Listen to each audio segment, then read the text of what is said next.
I remember being a kid and seeing my mom paying bills and going to work and cleaning and upkeeping our house and doing all these things. Don't get it twisted, I also pulled my weight and helped out too. Would somebody tell this kid to shut the Mom, all I have to say is that I'm sorry, but I had to make sure this person on the mic wasn't sending negative energy into our household. So, I had to repel their negative energy with my own. So, I did help, I guess.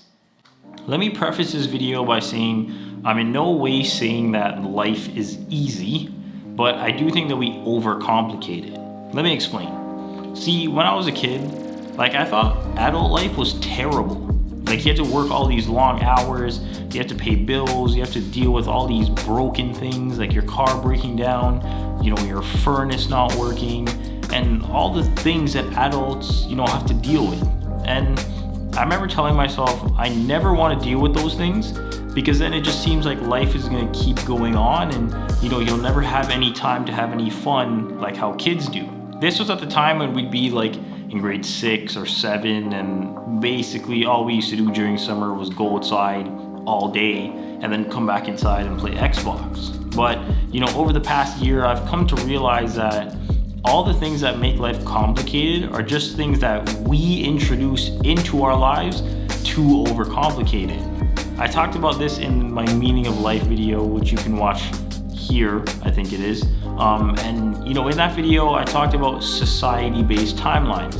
Graduating at this age, buying a house at this age, having a kid at this age, retiring at this age, and I came to the conclusion of how about we just do those things when we're ready.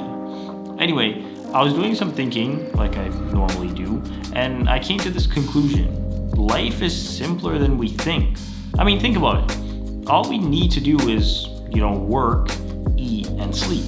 I mean, really and truly, all we need to do is eat and sleep, but without work, we can't have our house, and then without our house, we won't be able to sleep comfortably. But then when you have a house, you want decor, and you want a TV, and then you want automatic lights. But then the decor goes out of style, the TV technology gets outdated, and your favorite voice assistant isn't compatible with your lights. Hey Siri, turn the lights on. Okay, which room? Bedroom, game room, living room, or everywhere? Everywhere. There was a problem connecting to my home remotely. Bro, what the So we went from working, eating, and sleeping to buying decor, a TV, and having lights, to having to buy newer, updated, and trendy decor, a newer TV, and newer lights. But then as technology progresses, things get more and more expensive, which means we have to work longer hours to afford that LED TV or those lights with more colors, and that's how we make life more complicated than it has to be. I mean, really and truly, all we have to do is have decor we like, or none at all if you're a minimalist. All we have to have is a TV that works, or none at all if you're a minimalist, and lights that provide adequate illumination that we need. I'm not going to say none at all if you're a minimalist because nobody can do anything in the dark. What you're going to find though is that, like I always say, society is going to tell you that you need this LED 3D TV to watch the game, and you need, this iPhone and this brand name clothing, but you don't need any of that. The reason we all feel so exhausted is because we're killing ourselves by working longer so that we can afford to buy things to impress people we don't even like or won't ever meet in our lives. The thing is that it's so easy to find things in the world to overcomplicate things in our lives, if that makes sense. Everywhere you look, there's a talk of the markets are down, inflation is up, housing costs are at an all-time high, gas is going up, and yes, these things may be true, but you sitting there and trying to predict what the market is going to do over the next 6 months isn't doing anything for you because nobody knows what the market is going to do.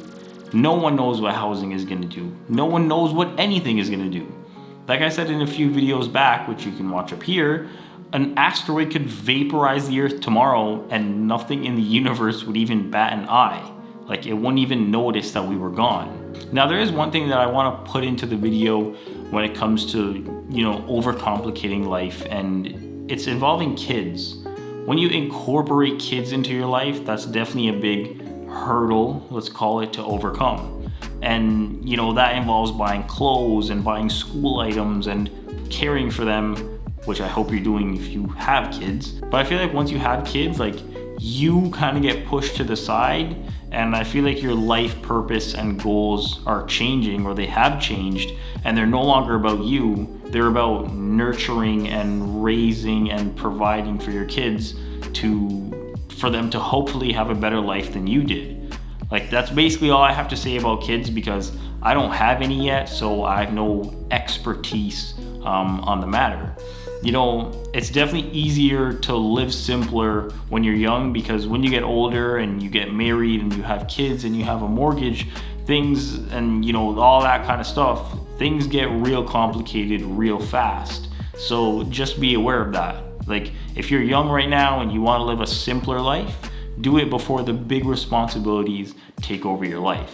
See, the reality is that the only things that matter in life are things like your health, which I just recently came to realize was actually true, because I mean, everybody always says it, but then a bit over 2 weeks ago, I think I sprained my finger. I didn't go to the hospital because I knew it wasn't broken, although my girl and one of my friends said that I might have to, but I just hate going there so much, and you know, I stayed and I risked my finger getting worse before going.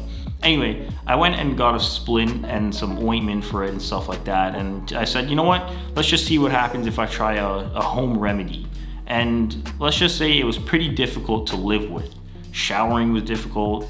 Washing dishes was difficult. Putting clothes on was difficult. Everything irritated it and it was annoying. It's not 100% better yet, but the discoloration is gone. The swelling has gone down significantly, and I'm starting to incorporate it back into daily life, I guess you could say. It did hurt, but it was more annoying than anything. And the whole time I was just thinking like, I just want this to get better. And then I realized that when people say having health is wealth, like they really are speaking the truth. Like it was just my pinky that got sprained, and I was having trouble doing daily mundane things, showering, doing the dishes and things like that. So like, it's crazy to think that if it was something more serious, like my wrist or my arm or something like that, it would have been way worse. Funny enough, I always thought that your pinky wasn't that important, but it's actually very important. And after enduring this injury, it made me realize how important your pinky actually is. But without trying to sound too preachy, just simplify your life as much as you can. Like get a decent job that you like. If you don't want to work overtime, you know, don't do it. Don't overextend yourself when it comes to things like purchasing a house or purchasing a car. Do your research first and just live your life, because it'll be over quicker than you think. Life is simple, but the reality is that we spend so much of our time adding things to it to complicate it that it feels like we're, you know, up to the neck with problems, when in reality, if we took a step back and reevaluated what we value and need in our lives, we come to find out that we don't need as much as we think. Because like G.K. Chesterton once said, there are two ways to have enough. One is to acquire more, and the other one is to desire less. And as always, thanks for watching.